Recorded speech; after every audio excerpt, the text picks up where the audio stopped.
سلامونه مینوالو، نن ډېره ښایسته شپه ده. محترمه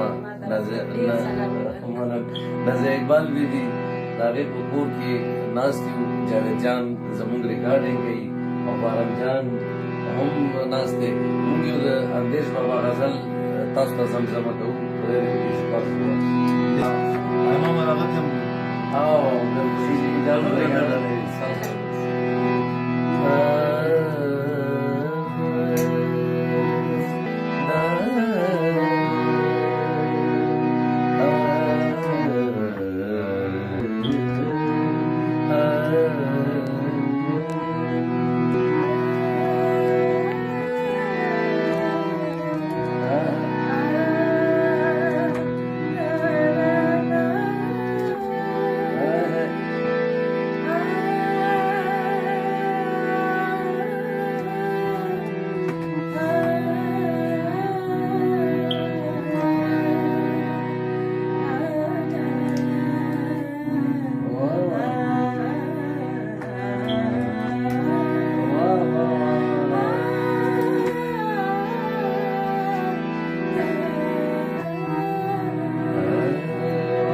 چرته پاتې شوې اشنا، زه چرته ورسېدم.